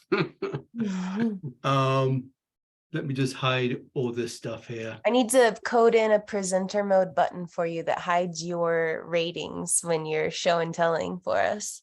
No, I've got a spreadsheet. It's that one you had sent me. So we just covered these 12 here. 2, 3, 4, 5, 6, 7, 8, 9. I think the next 12 would be these ones. Approximately. I think we would include this one as well. So you see that? I do. So they're all in the 5,000 to 7,000 range. Neil, I would tell you that I think those of us who've been through this process in past years probably would not need to meet again. But I agree. But those who haven't, then it would be what makes more sense, to have another meeting and bring in more people, or would it just be better for those of us, I guess, veterans, to be a little bit more outspoken? Yeah. It seems to me that might be better, instead of making a bunch of people have to show up and and I know a number of those are that look like we're on the next 12 are pretty familiar programs, and I just don't get the sense that it would be that necessary. Anyone else? I'm inclined to agree. Yeah, I am actually, to be honest. I'd rather us spend some more time now going through the applications, you know. I think we can probably do that on our own. I mean, as a board. So that would tell me our next meeting in 2 weeks' time, which is called calibration. I think that's where we're going to try and get our ratings so they're kind of sequenced how we sort of want them. The mini grants are pretty easy because that is a straight yes or no, and to pass it needs n-2 yeses. So if there are 6 people voting, there need to be 4 yeses. If there's 7 people voting, it's 5 yeses, and that's in our board documentation, SOPs. I think, you know, we will probably try and identify maybe some of the applications that we don't think have sufficient cause or merit. But, you know, I think that we just need to go through these one by one, check out our ratings and just look at the budgets and so forth, and see where we end up, because I've got no idea where we're going to end up. But I think we should start that in 2 weeks' time, which means between now and then, we should get all of our ratings in. Ren asked me a couple of questions earlier that I've not been able to answer, but I will answer them because I think it will help all of you. Because this is a little different to the past 3 cycles, but I'll give you an idea of what the minimum rating was that got funded in the previous rounds. Okay, because I think it will be helpful there. I just didn't have a chance to go back and look at that. I think in February, we should plan, I hate to do this to you, the 2nd and the 4th Thursday, because I think this may take longer than we think. The 2nd Thursday, I hope we can wrap it up. And the 4th Thursday will be to make sure we have our content for presentation to City Council. Kinsey? There's a chance I might have to phone in for the 2nd Thursday. I will be. Okay, that's either fine. traveling or. No problem. No problem. Then the other thing is, I need everyone's conflicts for all these tier 2 applications. I have got 3 conflicts. For example, Carnival, I do consulting work for the chamber. The plastics one, because I'm a co-applicant, that's a mini grant. And the third one, I have to go back and look at this at this list, but there's a third one I have. That's Doug's one, the archiving one, where he's going to archive the Keithley archives, because the Heritage Centre would be a recipient of the digital archives. And at some point in the future, the actual physical documents. So I will not be voting on those, but I give that as an example. If each of you could send me the competitive application conflicts that you have, or we can talk about it now, because Marcus had a couple which may not be conflicts, but I want him to say what they are. And you as the board can indicate if you think it's a conflict or not. I am, as you may have seen on Carnival, Marcus Electric is a sponsor for Carnival. So I asked Neil earlier if that would be a conflict of interest or not. So what do you guys think? I think not. Armadillo Anyone Ranch else? is also a sponsor. And I wouldn't consider myself conflicted just on the basis of sponsorship, but because of personal relationships. No. Yeah, I would agree. Our SOPs clearly indicate, employee, you have some kind of financial benefit. I don't think you're providing a financial benefit. I would say that is not a conflict for Marcus. Are you guys okay with that? And the other one Marcus had? Manitou Music. Oh, that's right. I'm also a business member for the Manitou Music Foundation. So again, a sponsor. Yeah. A sponsor. And I think that would be the same thing. And I think, thank you, Marcus, for being a sponsor. Right. Yeah, exactly. I would think either board membership or direct beneficiary would be the trigger point. Exactly. And that's why I called those ones out in my case, because they are our conflicts. Yeah, Ralph, I think you have Crane, right? I have Crane. There will be, there's also one or two where Becca Sickbert was involved with helping with applications, such as the mural at 441 Manitou Avenue that was Sally Knox, and she was unavailable, and Becca wound up doing that application.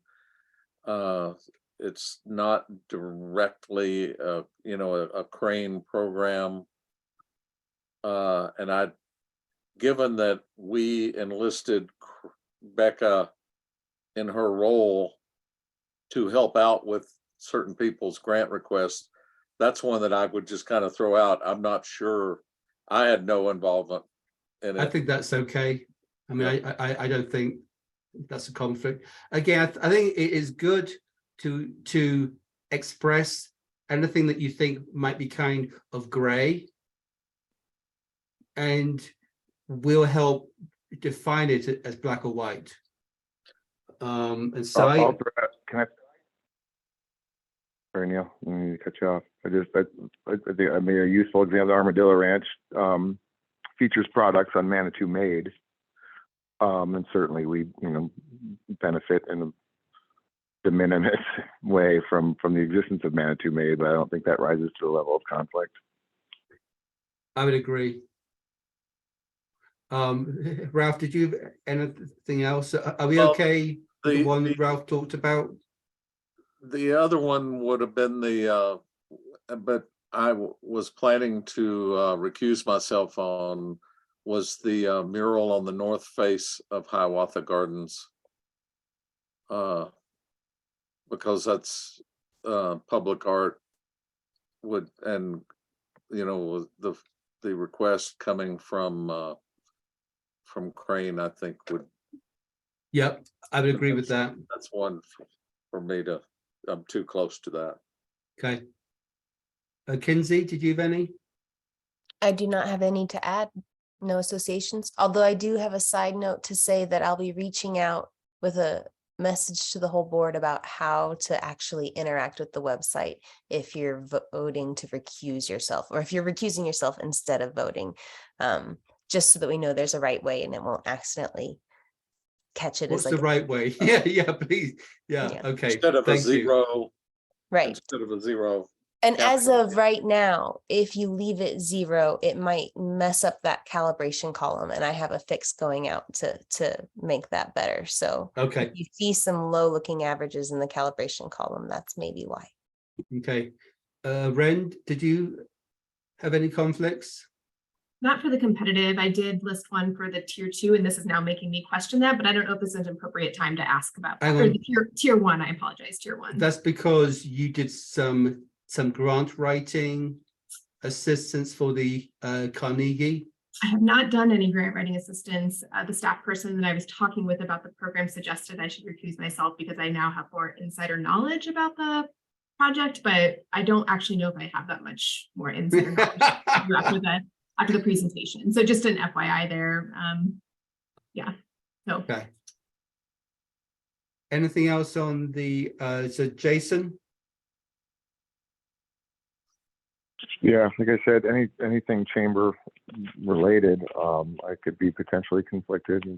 And so that's going to be Carnival. Well, and- certainly Carnival, and- because Jenna's the events director. But I think anything that has the chamber behind it, and again, in the sense that Manitou Made does, I think it's a little bit different. Yeah, I think Manitou My Made, perspective. especially with what they're using the bulk of the money for, is onboarding. It's not to support existing businesses that are already on the system. So other than Carnival, I don't recall there were other chamber events on there. I don't think so. No, not directly. So And again, it's a it's- creative district. It's just the creative Carnival, district right? being sort of an offshoot. Yes. Okay. From my perspective. If anyone feels otherwise, I'm happy to listen. But yeah, that would be my perspective. Nancy's off, but I think I've covered everyone. So I'll try and summarize this for the ones that were identified and whether it's a conflict or not per the conversation we just had. Okay. So next meeting in 2 weeks' time. It'd be good if we could have all our calibrations done by Wednesday, the 25th, is that? 26th. Okay. Wednesday, the 25th. Yeah, if we could have them all done, that way, Kinsey, I'm going to ask if you and I can just look over it and kind of prepare a bit. I find it very helpful, particularly to highlight where there's maybe 1 or 2 of us who are significantly away from the average. That's the approach we've typically taken, is focusing on where there's a outlier and allowing that person to explain why, because it may influence all of us. So I just want a clarification on the conflicts in the rankings. So I heard Kinsey say that right now, if we just don't rank those applications that were conflicted with respect to, that will affect things. Will that be remedied then as we get into the calibration process? So if we are conflicted, so for me, Carnival, if I just don't rank that application, is that going to be okay in 2 weeks' time? Definitely. That's most likely going to be okay by tomorrow. So, Okay. and don't worry about it. I will be going through and pulling out any that, that look like they were accidental zeros. I don't think that any of us would give an application all 4 zeros and no comment as to why. So that's a clear way to go through and clean it up. Well, that's why that's severe burnout. Yeah, right. I'll publish what the conflicts are, and then you have that as a reference. Mhm. So Becca, if you could book us for the 2 meetings in February, should we make those hybrid meetings? That's what I was going to ask. So the February 9th, I'll have that added onto the schedule. And then the 4th, Thursday, I believe the intention in February, the intention was to have that at Memorial Hall. Yeah. Yeah, because that one I think is when we'll be kind of wrapping up. My question is for these next two, do we Zoom I find easier to kind of switch between different views. It can be a bit of a pain, to be quite honest, in a conference room setting, because you're having to change computers and what have you. This way, Kinsey and I, we can both be sharing different things and switching around. So I would suggest that we stick to Zoom for the next two meetings and hold the hybrid on the 23rd of February. Okay. Right. Last time you had said that the January 26th would still be on a Zoom. Yes. And then Yes. the February 23rd would be in Memorial Hall. Yes. And then you're adding the February 9th, and that the February 9th will still be Zoom. Yes. Okay. Yes. Yes. Okay. Okay. Anything else?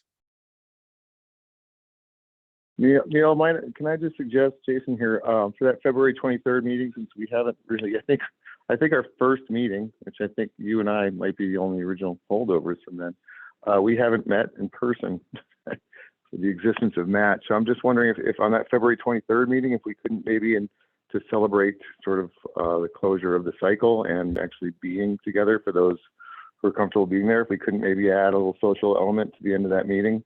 Yeah, you can bring the keg. Okay, I just want to throw it out there and don't want to. Did you say cake or keg? Throw that expectation on people. I said keg, but I think it'd be nice to have, start that maybe a tradition in the last, once we wrap up our review process each year, that we, maybe celebrate our own efforts, and it seems like a good opportunity maybe on that 23rd meeting. Yeah, I think I'm leaving the next day for Arizona, if I remember right. Well, I'm not thinking about anything crazy here. Well, I'm going to be careful. Yes, yeah. I think it would. I tell you what. Can we kind of see where we are on the 9th, and we'll decide at that point? Because I honestly don't know where we'll be. But I think if we can get largely done by the 9th, so the 23rd is really content for City Council, we should be good. Yes. Yes, Ralph. Should we go back to the original agenda now? Because I know Michelle has been on the whole time and may have something to communicate to us, and Becca might as well. Yeah, but everyone clear what we need to do for the next meeting and the meeting schedule? I'm sorry to add that meeting in February, but I think there's just too many applications. I think it's the only way we're going to do this and keep quality in it. Okay, Michelle, did you have anything? I do not have anything to share tonight. All right. We may need your help in March, Michelle. I mean, this is very different to our previous rounds. Okay. It's not just going to be a simple, how good was the rating? We're going to have to bring some other factors in. And I think we're going to do the absolute best that we can. Okay. Sounds good. Becca, did you have anything? You're on mute. No, I don't have anything. Let's see, we are now in January. So the November sales tax has just come in, but I haven't looked at it yet. I have not had an opportunity to. It'd be helpful if we could get a November year-to-date versus November year-to-date of 2021, just to see, where we are. Right. As as soon as I get a chance to look at the November sales tax and get that number in, then I'll send out the financials. And I need to kind of remind everyone, whatever that number is, we have to hold a few thousand back to fund any additional work we want doing on the web app.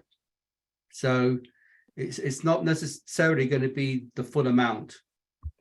And then the other comment, oh shoot, for the council works session in March, Ralph, are you going to be here or available?